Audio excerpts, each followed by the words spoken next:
વિરાણી હાઈસ્કૂલની જમીન છે એ સરકારે શરતો સાથે ફાળવેલી છે અને તેમાં મુખ્ય શરત એ છે કે વિરાણી હાઈસ્કૂલની જમીનમાં કોઈ કોમર્શિયલ હેતુ થઈ શકશે નહીં.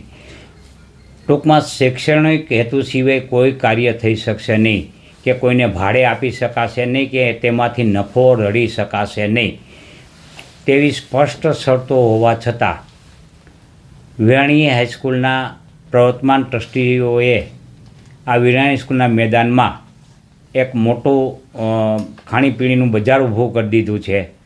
એટલું જ નહીં, ત્યાં કોમર્શિયલ રીતે રમતગમતના ક્રિકેટ રમતના બોક્સો બનાવેલ છે. આ બધી બાબતો છે એ જે મૂળભૂત હેતુથી જે જમીન અપાયેલ છે તે મૂળભૂત હેતુની વિપરીત છે, વિરુદ્ધ છે. એટલે તેની પર શરત ભંગના પગલાં લેવા જોઈએ તેવી અમારી અરજી કલેક્ટરને સમક્ષ પડેલી છે. પ્રાંત અધિકારીને અમે પણ અરજી આપેલી છે. આ અરજીનો હજી યોગ્ય નિકાલ થયો નથી.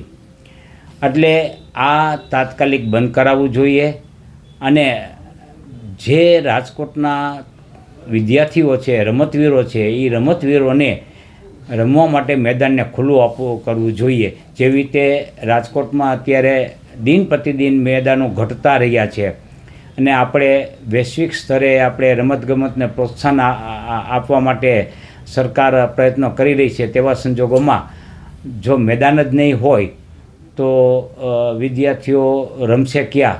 એટલે આ મોટો પ્રશ્ન છે. એટલે આ સદભંગના પગલાં લેવાય અને ટ્રસ્ટીઓ પર યોગ્ય કાર્યવાહી કરવામાં આવે અને જે નફો રડ્યો છે એ ટ્રસ્ટીઓ પાસેથી વસૂલ કરવામાં આવે. આ બધી અમારી માંગણીઓ છે. સાહેબ, આ જમીનની કિંમત કેટલી કહેવાય ને કેટલામાં સોદવાનું નક્કી થયેલું છે, શું કહેશો? જમીન છે 49,700 વાર જેવી જમીન છે. એટલે કે 50,000 વાર જેવી જમીન છે. 2 લાખ રૂપિયાનો આપણે ભાવ ગણીએ સામાન્ય રીતે તો પણ 1,000 કરોડની જમીન થાય છે. અને આ જમીન વેચવા માટેના પ્રયત્નો થયેલા પણ એની ઉપર અમે 2019-20ની અંદર કાર્યવાહી કરી અને તે અટકાવી દીધેલું છે. પણ હજી તેમની માનસિકતા છે અને ટ્રસ્ટીનો ડોરો છે એ જમીન ઉપર છે. એટલે મારી દ્રષ્ટિએ આ જમીન સરકારી છે અને સરકારી રહેવી જોઈએ અને સરકારની પરવાનગી વગર કોઈ પણ કાર્ય થવું જોઈએ નહીં. વેચાણ સિવાય સહિતની કોઈ પણ તબદીલી થવી જોઈએ નહીં એવી અમારી માંગણી છે. આવતીકાલે સાહેબ શું તમે કઈ રીતના એકત્રિત થવાનું શું આખો કાર્યક્રમ છે? આવતીકાલે અમો વિદ્યાર્થીઓ એટલા માટે એકત્રિત થઈ રહ્યા છીએ કે અમો વિવિધ તબક્કે લડી રહ્યા છીએ. અત્યારે અમો હાઈકોર્ટમાં પણ લડી રહ્યા છીએ. અત્યારે કલેક્ટર સમક્ષ પણ અમે લડી રહ્યા છીએ.